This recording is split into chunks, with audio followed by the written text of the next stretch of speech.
ఓం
సహనావవతు సహనౌ భునక్తు సహ వీర్యం కరవావహై తేజస్వినావధీతమస్తు మా విద్విషావహై. ఓం శాంతి శాంతి శాంతి. ఓం గురుర్బ్రహ్మా గురుర్విష్ణుః గురుర్దేవో మహేశ్వరః గురురేవ పరం బ్రహ్మ తస్మై శ్రీ గురవే నమః. మరి అందరూ దయచేసి అందరూ మీట్లో పెట్టుకోండి. మీకు అక్కడ ఉన్న డిస్టర్బెన్స్ అంతా గ్రూప్ మొత్తం వినిపిస్తుంది లేకపోతే. ఓకే,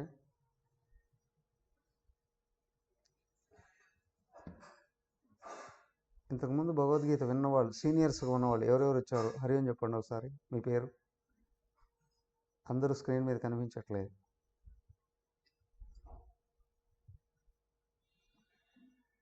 మీ పేరు చెప్పి హరి అని చెప్పండి. పాత వాళ్ళు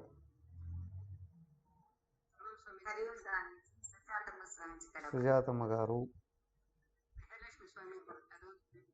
మెహర్లక్ష్మి గారు, రామసుబ్బమ్మ గారు, ఎవరు రామాంజమ్మ గారు. ఎన్ని అధ్యాయాలు విన్నారమ్మా?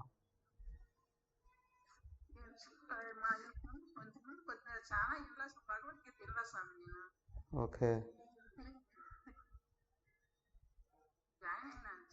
ఓకే, కొత్త వాళ్ళే అమ్మా. లక్ష్మీ పద్మజ గారు కొంచెం విన్నారు, ఒక అధ్యాయం 2 అధ్యాయాలు విన్నట్టు అమ్మా. హరి అమ్మా అమ్మా.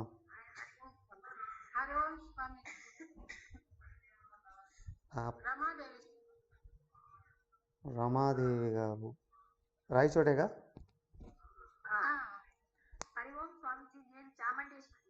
ఓ చాముండేశ్వరి గారు. మీ ఫోన్ నెంబరు వేరేగా ఉంది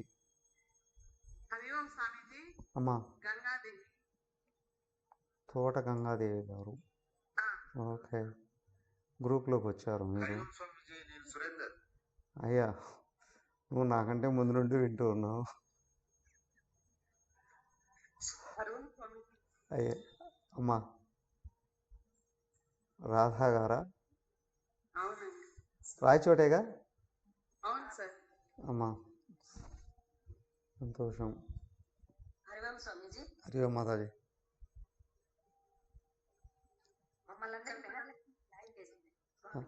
అమ్మా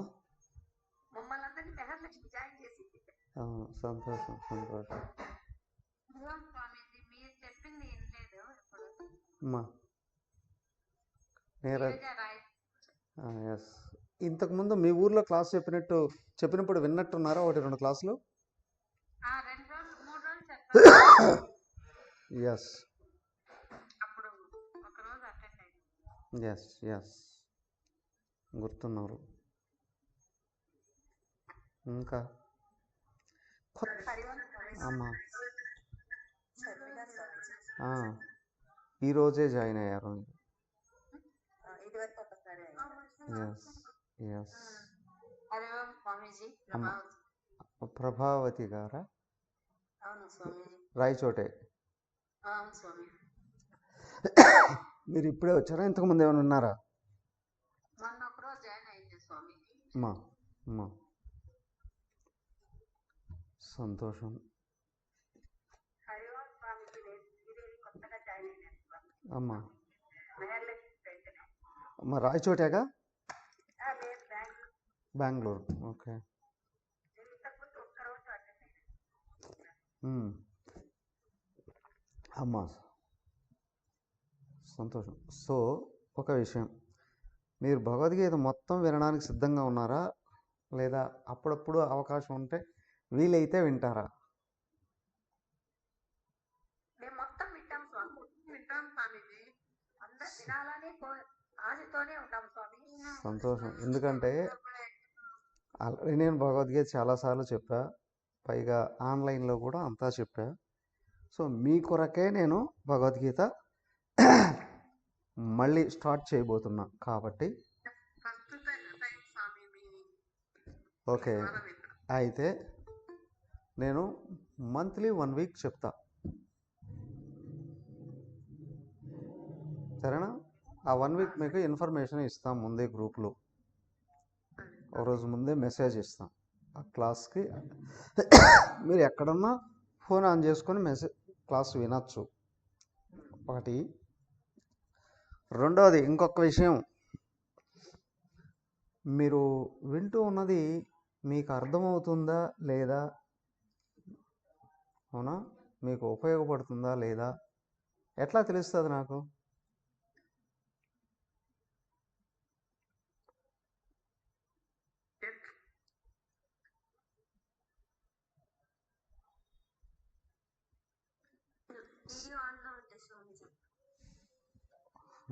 వీడియో ఆన్ చేసుకుంటారు. Okay okay. అయితే నేను ఎవరి మంత్ 1 వీక్ క్లాస్ అయిపోతూనే ఒక క్వశ్చన్ పేపర్ ఇస్తాను మీకు. క్వశ్చన్ పేపర్ మీకు ఆ గ్రూప్లో పెడతాం. మీరు ఆన్సర్స్ రాయాలి.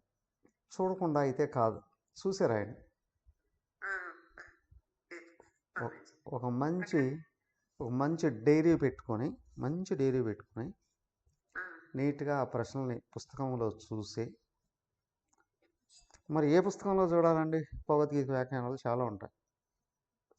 ముఖ్యంగా మా గురువుగారు శారదా మాతాజీ గారు రాసినటువంటిది. వారు తెలుగువారు, వారు మహాపండితులు, మహామహాత్ములు. అమ్మవారు శారదా ప్రియానంద మాతాజీ వారు మనకు బాగా అర్థమయ్యేటట్లుగా కింది దిగి వచ్చి రాశారు. సింపుల్గానే ఉంటుంది. ఆ పుస్తకం కొనుక్కోండి అందరూ. ఏ ఏరియాలో ఉన్న వాళ్ళకి, మిమ్మల్ని ఎవరు జాయిన్ చేయించారో వాళ్ళకి తెలుసు అమ్మగారు బుక్ ఎక్కడ దొరుకుతుంది అని. మాతాజీ గారి కామెంటరీ బుక్ ఎక్కడ దొరుకుతుందని తెలుస్తుంది. దయచేసి వెంటనే ఆ కామెంటరీ బుక్ ఒక్కొక్కటి తెచ్చేసుకోండి. దాని తర్వాత ఇంకా కావాలి అంటే గురుదేవుల కామెంటరీ కూడా ఉంటుంది. అది కొంచెం బాగా చదువుకున్న వాళ్ళకి ఇంకొంచెం ఎక్కువగా అర్థమవుతుంది. అమ్మగారిది అయితే సింపుల్గా అందరికీ అర్థమవుతుంది. మాతాజీ కామెంటరీ ఖచ్చితంగా తెచ్చుకొని పుస్తకం దగ్గర పెట్టుకొని అది చదువుకుంటూ మీకు అర్థమైంది ప్రతి ప్రశ్నకి చెప్తా. కనీసం 10 లైన్లలో అయినా జవాబు. అలాగా ఒకసారి జవాబు రాయాలంటే 2-3 సార్లు చదువుకోవాలి కదా. ఆ 2-3 సార్లు చదువుకోవడంలో బోల్డ్ అంత జ్ఞానం లోపలికి వెళ్తారు. విచిత్రం ఏంటంటే విన్నప్పుడు 25% అర్థమవుతుంది, చదివినప్పుడు ఇంకొక 25% అర్థమవుతుంది, అది పరీక్షల్లో రాసేటప్పుడు ఇంకొక 25% అర్థమవుతుంది. ఆచరిస్తూ ఉంటే దాని మీద ఇష్టం కలిగి మన ఆలోచన విధానాన్ని మార్చుకుంటూ ఉన్నామా, అవునా, మనం మాట్లాడే ప్రతి మాట, చేసే ప్రతి పని సత్యంగా మారిపోతాయి.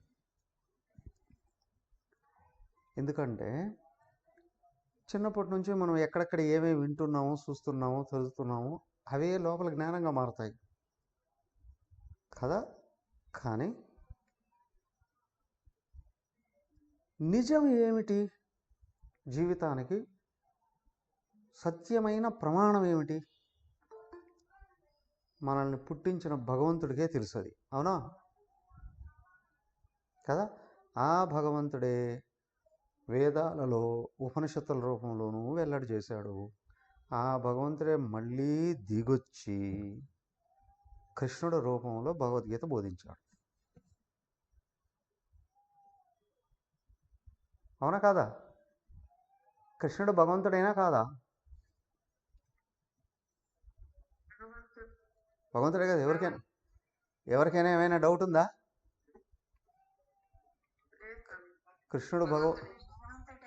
కృష్ణుడు భగవంతుడు అనే విషయంలో ఎవరికి ఏం డౌట్ లేదు కదా.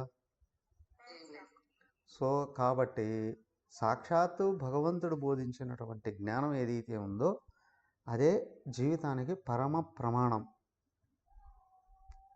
అది అర్థం చేసుకునే కొద్దీ మన జీవితంలోకి ప్రవేశిస్తుంది. ఊరికే విని పక్కన పెడితే జీవితంలోకి రాదు. అది చదివి ఒకసారి రాయడం కూడా జరిగింది అంటే మన జీవితంలో ప్రవేశిస్తుంది. ఇది నిజం కదా, మనం వ్యవహరించాల్సిన తీరు ఇది కదా అని ఎవరికైతే లోపల లోతుగా నాటుకుంటుందో వాళ్ళ జీవితం క్రమంగా మారిపోతుంది. ఏం మార్పు వస్తుందండి? ఫస్ట్ థింగ్, అనవసరంగా బాధలు పడడం అనేది తొలగించేస్తారు. మనం పుట్టింది దుఃఖాలు పడడానికి కాదు, దుఃఖాల్ని జయించడానికి.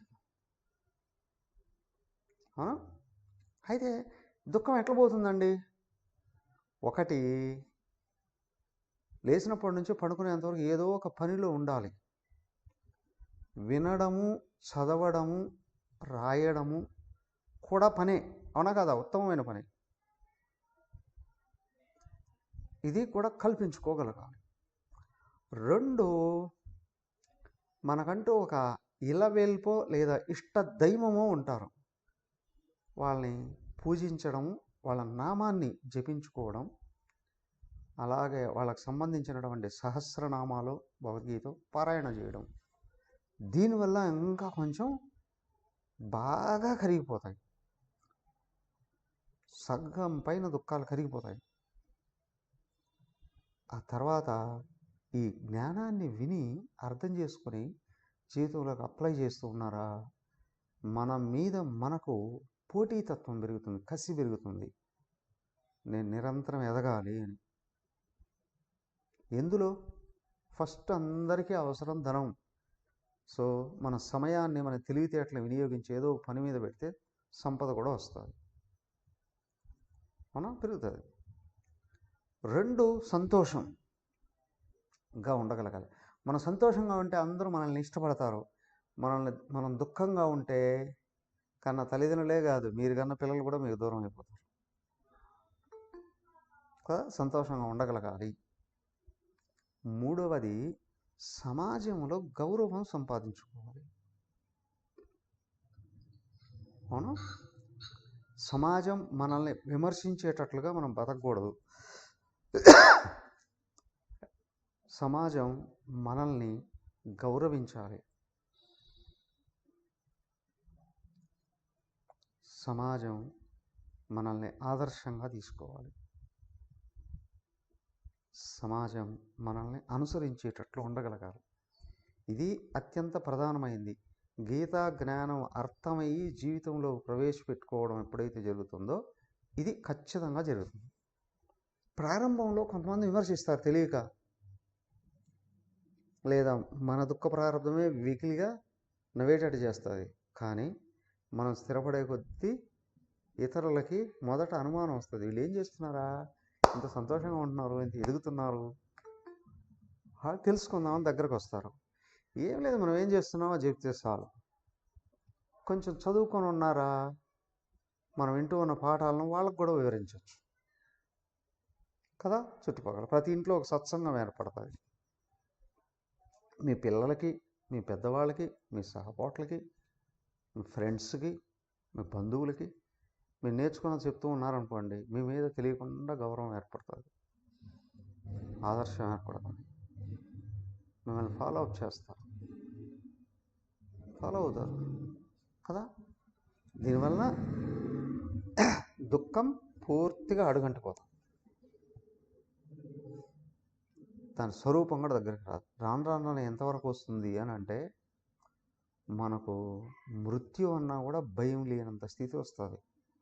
ఎందుకు అంటే మరణం అనేది జీవితంలో ఒకేసారే వస్తుంది, చెప్పొచ్చినా చెప్పకుండా వచ్చినా ఒకేసారి తీసుకెళ్ళిపోతుంది. దాని గురించి ఆలోచించాల్సిన అవసరమే లేదు. పైగా మరణం వస్తే దేహానికే మళ్ళీ పుడతాం, ఇంకో చోట ముసలితనం వెళ్ళిపోయి మళ్ళీ బాల్యంలోకి వెళ్ళిపోతాం, క్రమంగా పెరిగి మళ్ళీ పెద్దవాళ్ళు అవుతుంటాం. అంటే అది క్రమంగా ప్రతిరోజు నిద్రపోయి మళ్ళీ లేచి పనిలోకి వెళ్ళిపోతూ ఉన్నట్టే చనిపోయిన ప్రతిసారి మళ్ళీ పుట్టి మళ్ళీ పెరిగి ముందుకు వెళ్ళిపోతూ ఉంటాం. ఇది ఒక చిన్న మార్పే. పైగా ఎవరైతే జీవించి ఉండగానే భగవంతుడి మీద పూర్తి ఇష్టం పెంచుకొని ఆయన అనుగ్రహాన్ని పూర్తిగా పొందగలరా, అసలు చావే లేదని తెలుస్తుంది. అవునా, మన ఇంట్లో బల్బులు ఎన్నో మారుస్తూ ఉంటాం, పవర్ను మార్చలేం కదా. అలాగే దేహాలు ఎన్నో మారుతూ ఉంటాయి, ఆత్మ మారదు.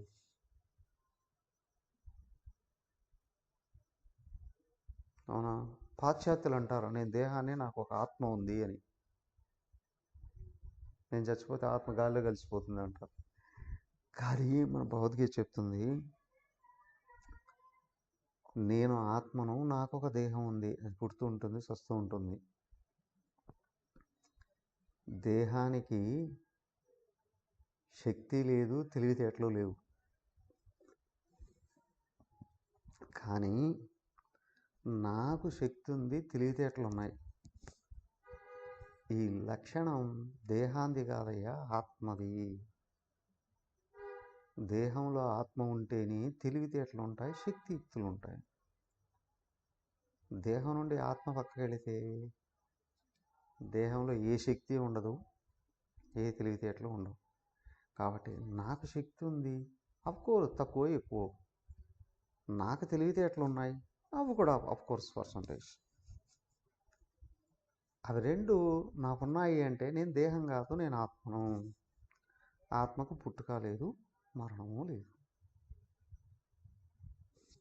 స్విచ్ ఆన్ చేస్తే బల్బు వెలుగుతుంది, స్విచ్ ఆఫ్ చేస్తే బల్బు ఆరిపోతుంది. అలాగే నేను దేహాన్ని పట్టుకుంటే అది పనిచేస్తుంది, నేను దేహాన్ని వదిలితే అది చచ్చిపోతుంది. బట్ నేను ఎప్పటికీ ఉండేవాడిని, నాకు సుసావే లేదు. భగవద్గీత పూర్తిగా అర్థమయ్యే కొద్దీ ఈ విషయం కరతలామలకం అయిపోతుంది.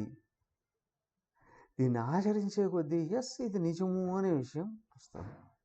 కఠ ఉపనిషత్తు అని ఇందులో యమధర్మరాజు చెప్తాడు, నా గురించి తెలియని వాళ్ళకే, అంటే మరణం గురించి తెలియని వాళ్ళకే నేనంటే భయం,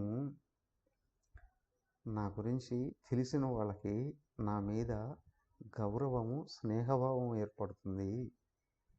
నన్ను చూస్తే ఎవడో భయపడడు, నేను కూడా కోరుకునేది అదే అంటాడు. నా గురించి బాగా తెలిసిన వాళ్ళకి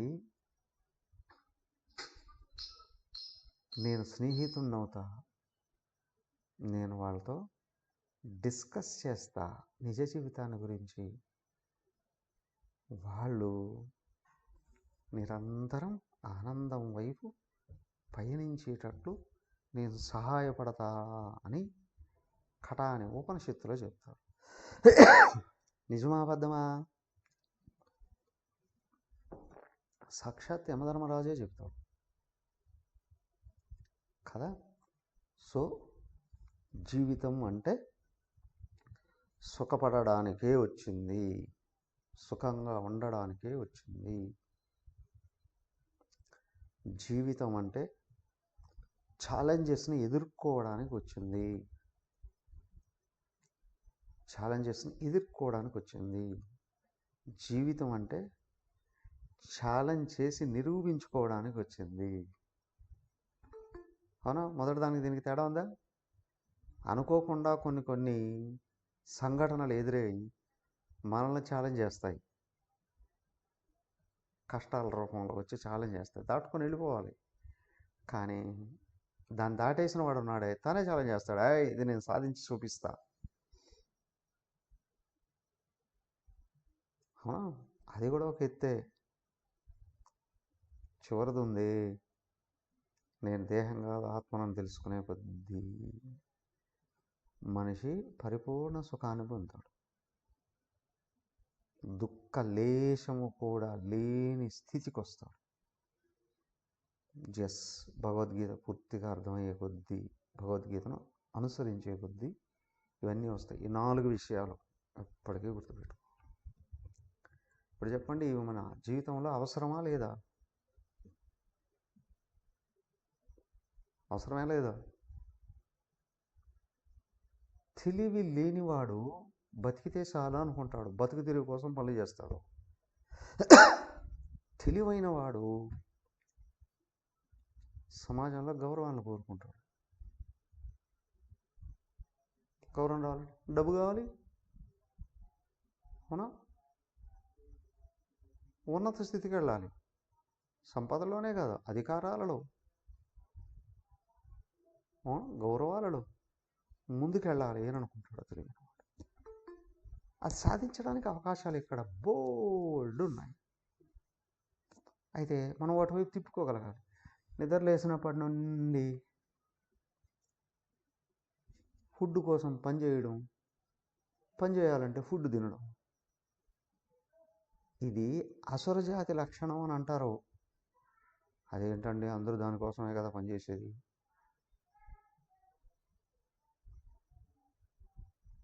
కోటి విద్యలు కూటి కొరకే అన్నారు కదా అండి. అసురులు అన్నారు అవి. అర్థమైందా? మనుషుల లక్షణం కాదది, అసురుల లక్షణం. ఎందుకన్నానంటే, స్వామి మీరు చెప్పేది మాకు కరెక్ట్ అనిపించట్లేదు అని కానీ మీరు అనుకునేటట్లయితే, అయ్యా భూమి మీద 84 లక్షల రకాల జీవరాశులు ఉన్నాయి. అవి ఏవైనా ఫుడ్ లేకుండా సస్తున్నాయా? ఫుడ్ తింటున్నాయా లేదా? ఓకే, పిల్లలు కంటున్నాయా లేదా? ఆ పిల్లల్ని కూడా పెంచి పెద్ద చేస్తున్నాయా లేదా? బ్రతకడానికి, పిల్లలు కనడానికి, వాళ్ళని సెటిల్ చేయడానికి అవి ఏవి ఇతరమైన వ్యవహారాలు పెట్టుకోలేదు. వ్యవసాయం చేయట్లేదు, ఉద్యోగం చేయట్లేదు, వ్యాపారం చేయట్లేదు, రాజకీయాలు లేవు, చదువు సంధ్యలు లేవు, అవునా కదా? ఇవేవి లేకుండానే అవి కూడా అన్ని పనులు చేస్తున్నాయి. వాటి కొరకే మనం అయితే మనకెందుకు ఈ పాఠశాలలు, వైద్యశాలలు, కార్యాలయాలు, రాజకీయాలు, వ్యాపారాలు, ఎందుకు ఇవన్నీ? అవునా కదా? వాటికంటే కొంచెమైనా ఏదో గొప్పది సాధించడానికే వచ్చాయి ఇవన్నీ. ఏమిటా గొప్ప? ఫస్ట్ థింగ్ ఇది కాదు. ఏది? ఫుడ్ కోసం పనిచేయడానికి, ఫుడ్ కోసం చదువుకోవడానికి కాదు. కోటి విద్యలు కూటి కొరకు అనేది నిజం కాదు.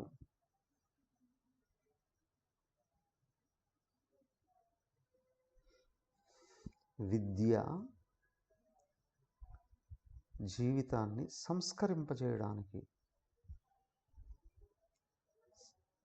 జీవితం ఔన్నత్యం పొందడానికి, జీవితం సంపూర్ణ సుఖం పొందడానికి, జీవితం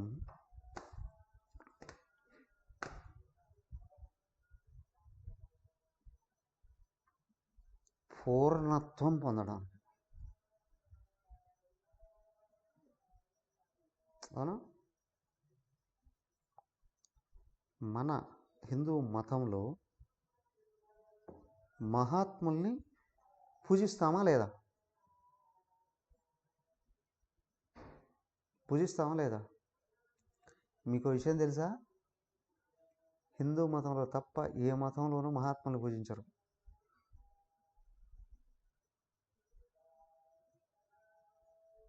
అవునా? హిందూ మతంలోనే మహాత్ముల్ని గురువులుగాను కొలుస్తాం.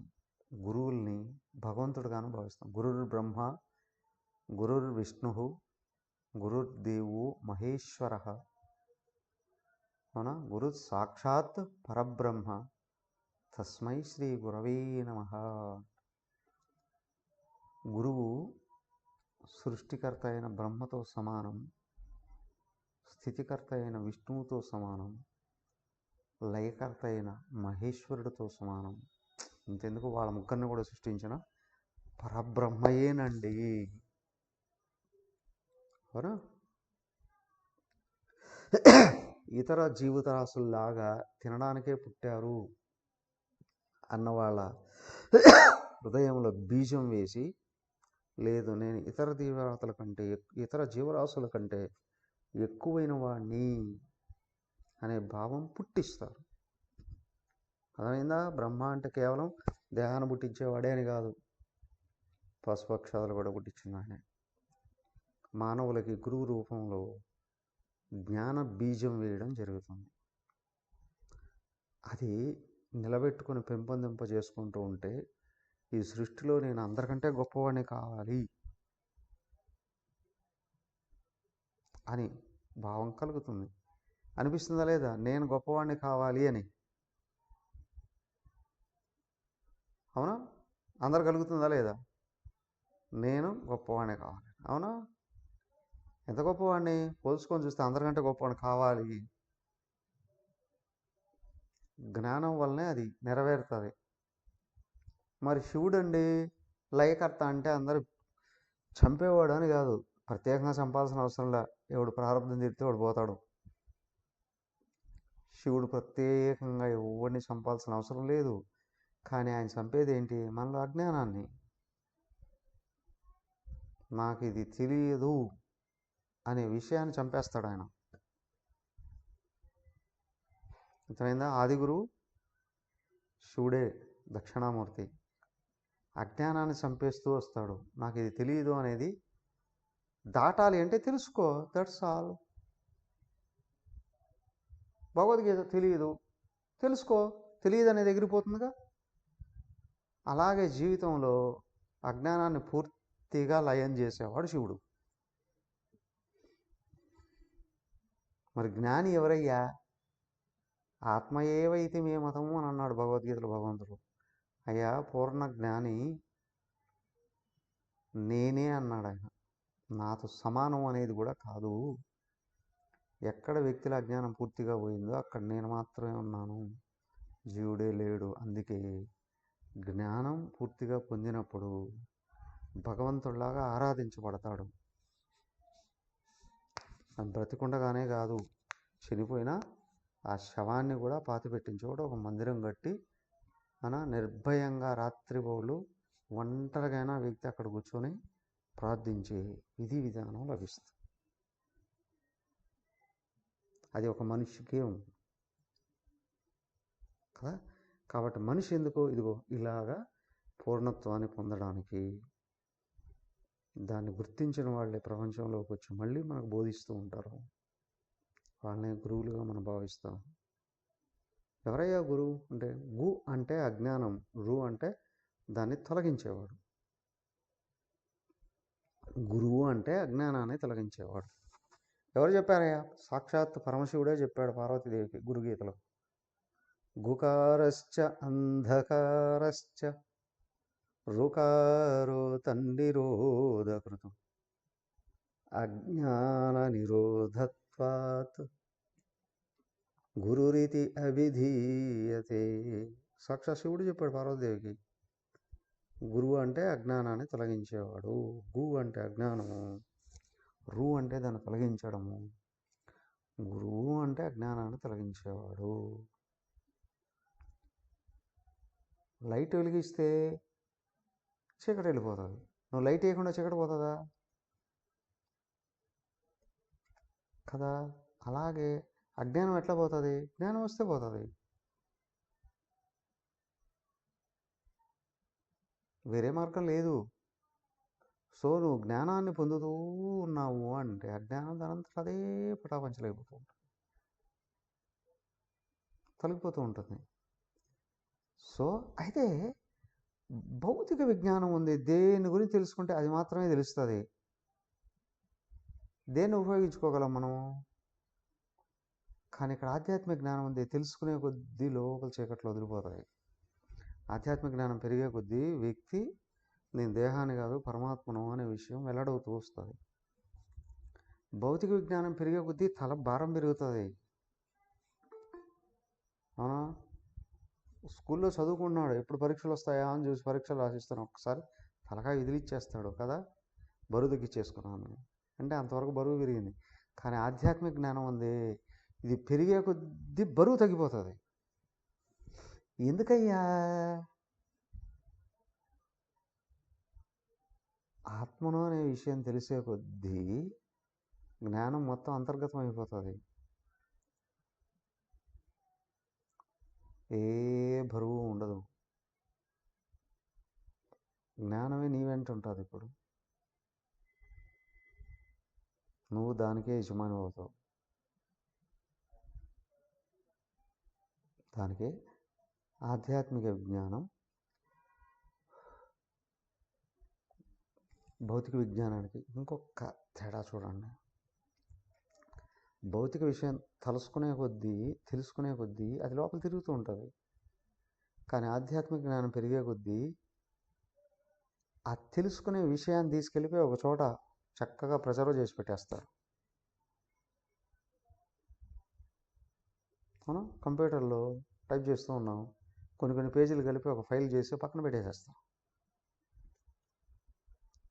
అలాగే ఆధ్యాత్మిక జ్ఞానం ఏం చేస్తుంది తెలుసా? తెలిసిన విషయాన్ని అంతటిని చక్కగా ప్రిజర్వ్ చేసి పెట్టేసి పక్కన పెట్టేస్తుంది. పైగా మనసును ఖాళీ చేసి ఉంచుకుంటుంది. ఆధ్యాత్మికత పెరిగే కొద్దీ మనసు ఖాళీ అవుతూ వస్తుంది. మనసు ఎప్పుడు ప్రశాంతంగా ఉండే విధానం.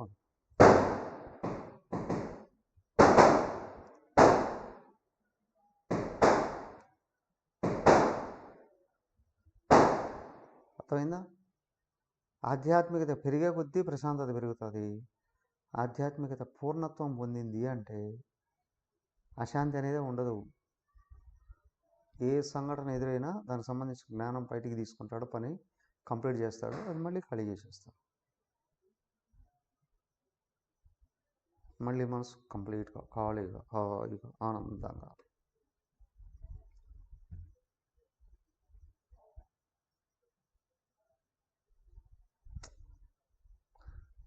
ఇంకొక విషయం గుర్తురావచ్చు, ఆధ్యాత్మికత అంటే ఏంటండి?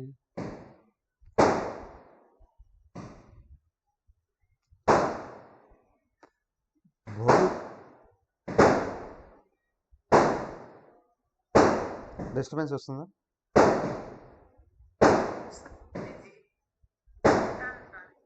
సౌండ్లు వస్తున్నాయా? నా మాట వినిపిస్తుందా బాగా క్లియర్గా? సరే, ఒక్క విషయం చెప్పేసి వదిలేస్తా. భౌతికత అంటే మనకంటే అన్యంగా ఉన్న విషయాలలో వృద్ధి చెందడం, వస్తువులు, వాహనాలు, సంపదలు, అవన్నీ. ఆధ్యాత్మిక అభివృద్ధి అంటే లోపల ప్రపంచంలో వృద్ధి. లోపల ప్రపంచంలో ఏంటంటే వృద్ధి? జ్ఞానము, ప్రశాంతత, సమర్థత, ఇవన్నీ పెంపొందింపజేసుకోగలగడం. అయ్యా, వ్యక్తికి లోపల టాలెంట్ పెరిగే కొద్దీ బయట పనుల మీద కాన్ఫిడెన్స్ వస్తుంది. లోపల సద్గుణాలు పెరిగే కొద్దీ మనసుకు ప్రశాంతత కలుగుతుంది. లోపల మంచి ఆలోచనలు పెరిగే కొద్దీ సమాజంలో ఎక్కడికి వెళ్ళినా నిర్భయత్వం వస్తుంది. లోపల అందరి అభివృద్ధిని కాంక్షించే కొద్దీ సమాజం నుండి అదే విధమైనటువంటి రియాక్షన్, గౌరవం పెరుగుతుంది. సో వ్యక్తి లోపల ఎదిగే కొద్దీ ప్రపంచం అంతా అనుకూలం అవుతుంది. వ్యక్తి లోపల పతనం అయ్యే కొద్దీ ప్రపంచం అంతా వ్యతిరేకం అవుతుంది.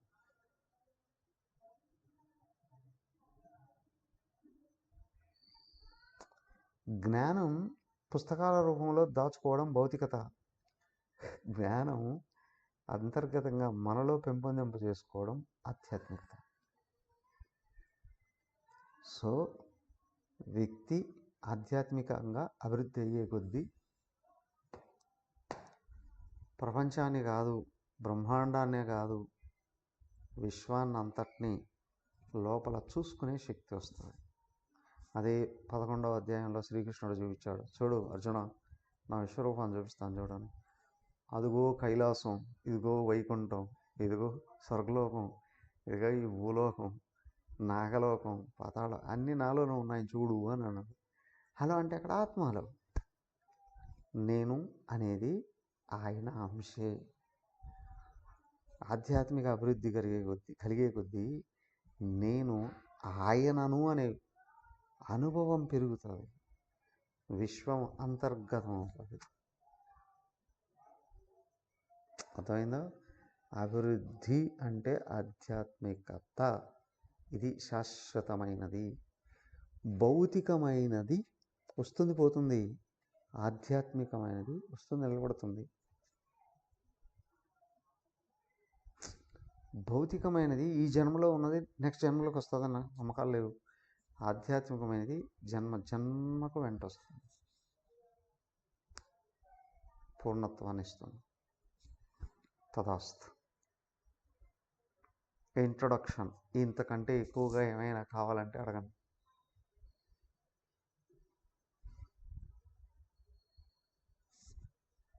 వింటున్నారుగా అందరూ? భగవద్గీత ఎందుకు? ఆధ్యాత్మిక అభివృద్ధి కొరకు.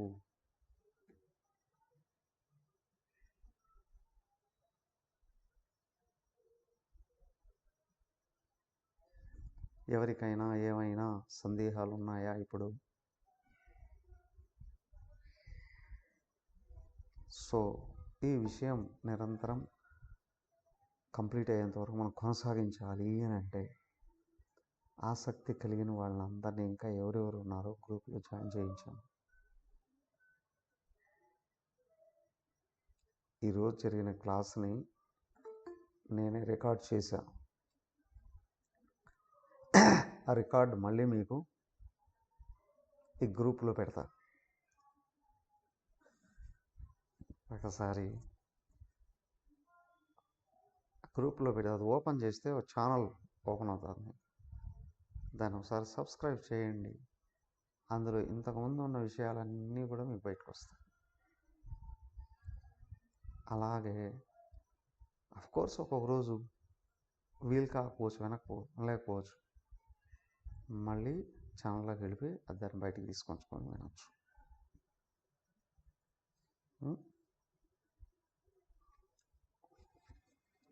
భగవద్గీత వింటూ ఉంటేనే మధ్యలో ఏ సబ్జెక్టు వింటే ఇంకా బాగుంటుంది, ఇంకా బాగా అర్థమవుతుంది నేను సజెస్ట్ చేస్తూ ఉంటా. మీరు ఛానల్లోకి వెళితే అవి కనిపిస్తాయి. చిన్న మిషన్ జగదేపూర్ ఛానల్లోకి వెళ్ళి మీరు వెతికితే మళ్ళీ కనిపిస్తాయి మీకు. అక్కడ టైం ఉన్నప్పుడు 5 నిమిషాలు, 10 నిమిషాలు, అరగంట ఓపెన్ చేసుకొని వింటూ ఉన్నారనుకోండి, బహుముఖంగా జ్ఞానం వృద్ధి చేసుకోవడానికి అవకాశం. భగవద్గీత ఇక్కడ మొదలుపెట్టాం 700 శ్లోకాలు కదా. నెలకొక వారం విన్నా 18 అధ్యాయాలు, 18 నెలలు పడుతుంది. కానీ కొన్ని అధ్యాయాలు పెద్దవి, వారం సరిపోదు. ఇటు వచ్చి 2 years పడుతుంది. 2 years మీరు సిన్సియర్గా క్లాసు వింటూ పుస్తకం పట్టుకొని ఆ శ్లోకాలను కూడా నేను చదివి వినిపిస్తా. మీకు సపరేట్గా అప్పుడప్పుడు కావాలనుకుంటే శ్లోకాలు కూడా నేర్పిస్తా. శ్లోకాలు కూడా చదవడం నేర్చుకుని దాంతో ఆ శ్లోకాలని విభజన చేసి చూపిస్తారు పుస్తకంలో, పద విభజన. అది కూడా తెలుసుకుని పదాలకు అర్థం, ప్రతి పద అర్థం తెలుసుగా మనకు, ప్రతి పద అర్థం అది కూడా ఉంటుంది. ఆ పదాలకు అర్థాలు కూడా తెలుసుకున్నారు అని అనుకోండి, ఇవే రిపీట్ అవుతూ ఉంటాయి. ఒక 2000 పదాలు కానీ తెలిస్తే భగవద్గీతలో మొత్తం అన్ని శాస్త్రాలు అర్థమవుతాయి. సంస్కృతం అలవోకగా అర్థమైపోతుంది. ప్రతిపదార్థం కూడా తెలుసుకుంటూ ఉన్నారనుకోండి ఇంకా వేగంగా అర్థమవుతుంది. తర్వాత భావం కూడా తెలుసుకున్నారనుకోండి, అది తెలుసుకొని క్వశ్చన్ పేపర్ ఇస్తాగా రాసేస్తున్నారు అంటే 2 ఇయర్స్లో జీవితంలో దుఃఖాలు 80% దుఃఖేయచ్చు. ఒక్కటే గుర్తుంచుకోవాలి, మనం సుఖపడడానికే వచ్చాం. అజ్ఞానం వల్లనే దుఃఖం వస్తుంది. అజ్ఞానాన్ని తొక్కేస్తే దుఃఖం వెళ్ళిపోతుంది. అజ్ఞానం వల్లనే భయం వస్తుంది, జ్ఞానం వస్తే భయం కూడా వెళ్ళిపోతుంది. అన్ని విధాల ప్రయోజనాలన్నీ దీంట్లో చేకూరుతాయి. ఓకే, శ్లోకాలు నేర్చుకోండి, పదాలని ఎలాగా విడదీయాలి నేర్చుకోండి. నేను క్లాస్ చెప్పేటప్పుడే విడదీసి చూపిస్తాను. ప్రతి పదానికి అర్థం కూడా చెప్తా, ప్రతి పదార్థం తెలుసుకోండి, భావాన్ని కూడా గ్రహించండి. మిగతా అది కామెంటరీలో చదువుకో, చెప్పేటప్పుడు విని తర్వాత ఏదైనా ఒకసారి కామెంటరీ చదివేశారా పరీక్షలో హాయిగా రాసేయచ్చు. అంటే భగవద్గీతలో జ్ఞానం అంతర్గతం అయిపోతుంది. ఏ క్లాసులో నేర్చుకున్న జ్ఞానం అయినా పరీక్షలు అయిపోతేనే అంత ప్రధానం ఉండదు, కానీ భగవద్గీత జన్మజన్మలకి వెంటుండాల్సింది. జీవితం పరిపూర్ణత్వాన్ని పొందేంత వరకు భగవద్గీత వెంటుంది అని అంటే మనిషి ఔన్నత్యం, ఉన్నతత్వం, ఒక హోదా కలుగుతుంది జీవితాన్ని. అందరూ ట్రై చేస్తారు కదా, స్టేటస్.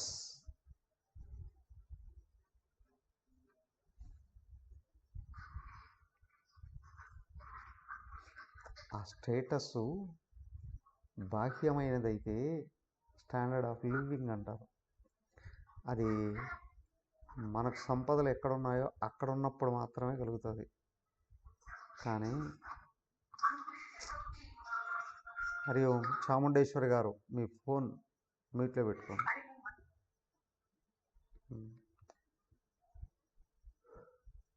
స్టాండర్డ్ ఆఫ్ లైఫ్ అనేది ఉంది, జీవిత స్థాయి, అదేమో జీవన స్థాయి, స్టాండర్డ్ ఆఫ్ లివింగ్. ఇది స్టాండర్డ్ ఆఫ్ లైఫ్, జీవిత స్థాయి. మనం ఎక్కడికి వెళ్ళినా అక్కడ ఉంటుంది, మనం వెంటే ఉంటుంది.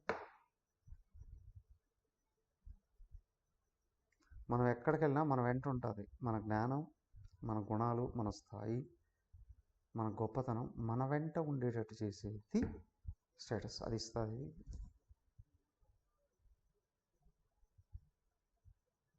ఓకే, మీకు ఏమైనా సందేహాలు ఉంటే అడగచ్చు. నేను శాంతి మంత్రం చెప్తా, ఆ తర్వాత సందేహాలు అడగండి. ఓం ఓం సర్వే భవంతు సుఖినః, సర్వే సంతు నిరామయాః, సర్వే భద్రాణి పశ్యంతు, మా కశ్చిద్ దుఃఖభాగ్ భవేత్. ఓం శాంతి శాంతి శాంతి. హరి ఓం శ్రీ గురుభ్యో నమః. హరి ఓం.